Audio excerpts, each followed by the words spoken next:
মিলাদুন নবী হলো ওনার জীবন চরিত্র আলোচনা, জীবন চরিত্র আলোচনা। এখানে জাফর সাদেক শাহ মাতাজুল হানি হুজুর কেবলা যখন নবী দিবসের কথা বললেন, আমার সাথে শেয়ার করলেন, আমার কাছে জিনিসটা খুব ভালো লাগছে। এই জন্য ভালো লাগছে যে বাংলাদেশে মিলাদুন নবী আলারা সিরাতুন নবীর বিরুদ্ধে ফতোয়া দেয়, সিরাতুন নবী আলারা মিলাদুন নবীর বিরুদ্ধে ফতোয়া দেয়। তাহলে নবী দিবস তো কেউ ফতোয়া দেওয়ার কোনো সুযোগ নাই। কারণ হলো কি, সিরাতুন নবী আলারাও একই দিনে 12 রবিউল আউয়াল আরবি দিবস, 12 রবিউল আউয়ালে মিলাদুন নবী করে, একই দিনে সিরাতুন নবী আলারাও একই দিনে করে। ইংরেজি মাসের হিসাবে এখানে আরবি মাসের সাথে ইংরেজি মাসের কিছু তারতম্য আছে এবং এই ব্যাখ্যাটা কয়েকজনে করেছেন। আপনারাও আরেকবার আমি রিপিট করছি, আসলে তখন রবিউল আউয়াল মাস গণনাই শুরু হয়নি।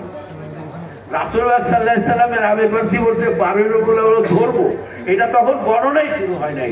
এটা হলো হযরত ওমর ইবনে খাত্তাব রাদিয়াল্লাহু তাআলা আনহুর জমানায় আইসা এইগুলো গণনা শুরু হয়েছে। হিজরি সাল গণনাই শুরু হয়েছে অনেক পরে। তো সুতরাং এই রবিউল আউয়াল, রবিউল সানি, জমাদিউল উলা, জমাদিউল সানি, এই সালগুলো, এই দিনগুলো, এই মাসগুলো গণনা শুরু হয়েছে অনেক পরে। রাসূল সাল্লাল্লাহু আলাইহি সাল্লামেরও জাহেরি জগতে পর্দা নেওয়ারও অনেক পরে এটা গণনা শুরু হয়েছে।